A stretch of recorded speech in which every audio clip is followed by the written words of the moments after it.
Qu'est-ce qui arrive à votre personnage? Ah, je peux pas le dire. Non, c'est un secret? Je peux pas. Pourquoi ça? Non, je suis un rabbin hassidique. On dit hassidique. Hassidique. Un rabbin chassidique. C'est le nouveau rôle que doit incarner Louis de Funès au cinéma. Un véritable défi pour celui qui ne connaît rien encore au judaïsme.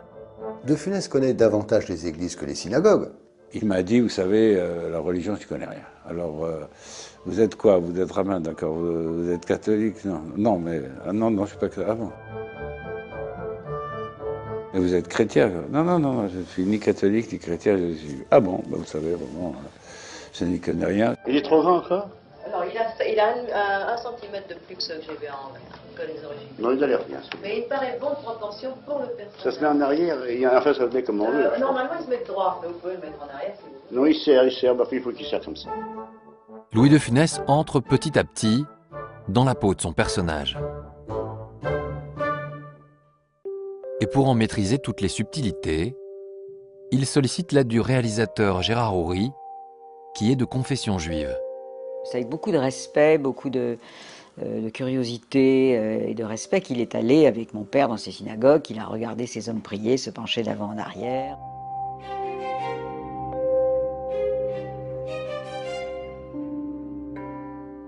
Je vous mime un peu ce que faisait De Funès. Il est là, il me dit, voilà, alors moi, je m'installe à la synagogue, on me met une kippa sur la tête, etc. Et puis, j'ai le voisin qui me regarde comme ça fixement. Bon, je regarde ailleurs, etc. Je regarde une deuxième fois, il est tout le temps en train de me fixer.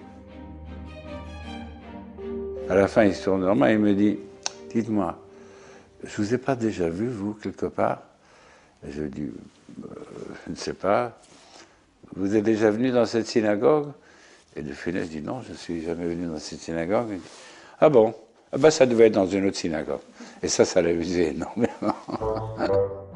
Cela n'empêche pas le comédien d'être préoccupé par une scène essentielle du film qu'il reste à tourner.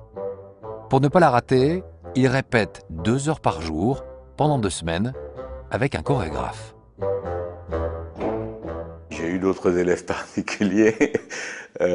C'est peut-être le meilleur, parce qu'il en voulait. C'est-à-dire qu'il ne se fatiguait pas, c'est-à-dire que c'est moi qui, de temps en temps, lui proposais de s'arrêter. Tant qu'il sentait qu'il pouvait, et tant que je sentais, c'est-à-dire que il travaillait, il était très doué. Au fil des répétitions, Louis de Funès va même, comme à son habitude, apporter sa touche personnelle. Toutes les histoires de doigts. C'est-à-dire qu'à un moment donné, il se met à faire ça, alors que je faisais ça, quelque chose de beaucoup plus simple. Et quand il me l'a fait en répète, j'ai trouvé ça super. J'ai dit, on garde. Tout va se passer ici, dans une rue des Rosiers reconstituée au nord de Paris. C'est le jour J pour la scène. Avant le lancement du moteur, Louis de Funès a une dernière requête. La seule chose qu'il demandait, c'est que je puisse être dans son angle de vue et que je danse. Voilà, on y va.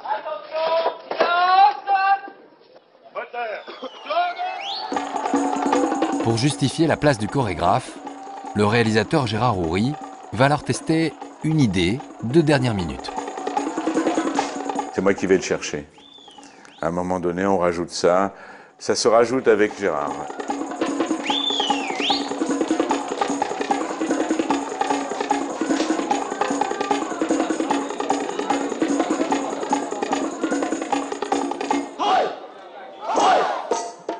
Mais il me regarde peu. Il me regardait quand c'était nécessaire. Donc c'était une façon de se rassurer.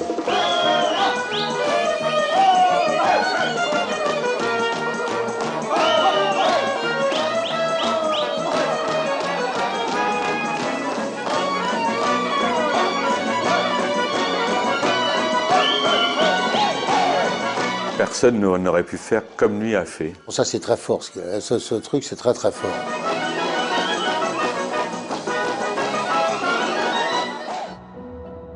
Derrière Rabbi Jacob, incarné par De Funès, se cache en fait le personnage de Victor Pivert, un patron antisémite qui découvre que son chauffeur est juif.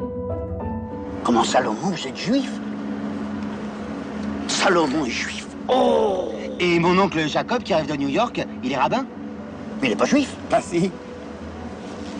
Mais pas de votre famille? Si. Écoutez, ça fait rien, je vous garde quand même. Dans cette petite scène de rien du tout, il y a cette dénonciation de ce que peut être l'antisémitisme, le racisme, enfin la peur de l'autre, de la différence, et c'est ça. Et c'est le ridicule de ça. On met ça en évidence et on le ridiculise. Brrf. Un message fort sur la tolérance dans un film comique qui va toutefois se heurter à la réalité de l'actualité. Nous sommes le 6 octobre 1973.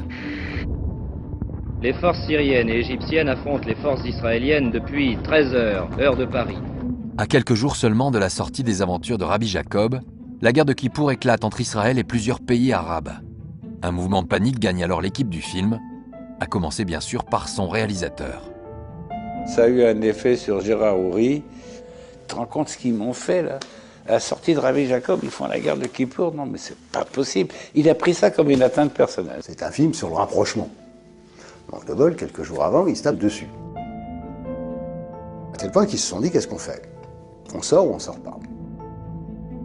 Il y avait cette affiche incroyable avec De Funès avec son grand Streimel et ses papillotes. Et Paris était couvert d'affiches. On est parti la nuit en enlevé en se disant ça va avoir l'air d'une provocation. Donc ça a donné une tension absolument énorme à la sortie du film. La sortie est cependant maintenue au 18 octobre.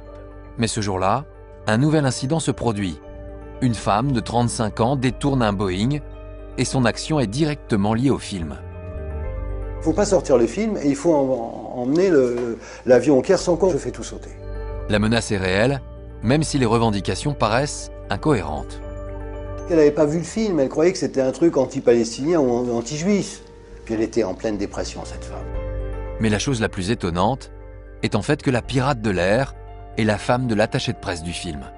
Marseille-Marignane, 12h30, le Boeing d'Air France Paris-Nice vient de... Pour Louis de Funès, l'affaire est un véritable choc. Il était pendu au téléphone, minute par minute, pour savoir comment ça se passait. La jeune femme retient en otage le commandant et un steward. Quand il a su le dénouement tragique, il était effondré, quoi, vraiment effondré. Il s'est même à un moment cru responsable. Atteinte de 2 balles à la tête et à la poitrine, la jeune femme va mourir dans cette ambulance. Quelques heures plus tard, le réalisateur du film, Gérard Houry, décide de réagir. Évidemment, c'est une tragédie qui me fait beaucoup de peine. Si elle avait su quel film c'était, ce que la presse souligne aujourd'hui, c'est un film qui fait appel à la fraternité, précisément la fraternité entre les hommes, et donc c'est une chose qui bouleverse un petit peu les spectateurs et qui a été applaudie plusieurs fois dans les cinémas aujourd'hui. Car dès sa sortie, le public adhère massivement au message et à l'humour de Rabbi Jacob. Un message qui touche aussi l'acteur principal, comme il le confie dans une interview. Il est anti-tout, anti-juif, anti-arabe, il est anti-noir, il y a tout, il est anti-tout. Il râle contre tous les Belges, je ne peux pas les voir, personne. Les Belges, n'importe quoi. Il m'a dit une fois, je pense que quand les gens ont vu ce film, il y aura peut-être moins d'antisémites. Donc il trouvait ça très bien, quoi. Il dit là, au moins, on se dit, voilà, on va y aller, là, on va montrer qu'on n'est pas raciste du tout, quoi. Et finalement, je suis beaucoup moins intolérant à la fin du film. Et ça m'a fait beaucoup de bien à moi, parce que, je ne veux pas me confesser, mais enfin, j'avais des bonnes petites idées aussi anti... il doit m'en rester encore. Mais ça m'a, comme je dis à Gérard Houry, ça m'a décrassé l'âme. Il est en train de dire, oui, moi aussi, il m'arrivait d'être un peu comme ça, vous voyez. Il dit pas le mot, mais oui, c'est de ça qu'il parle. Il y avait des bruits qui couraient qu'il était vieille France comme ça, un peu par rapport au judaïsme. Là, au contraire, il se sentait bien. Avec plus de 7 millions d'entrées, Rabbi Jacob sera le film le plus vu en 1973. Le succès est tel que Louis de Funès et Gérard Houry promettent de tourner un autre film ensemble.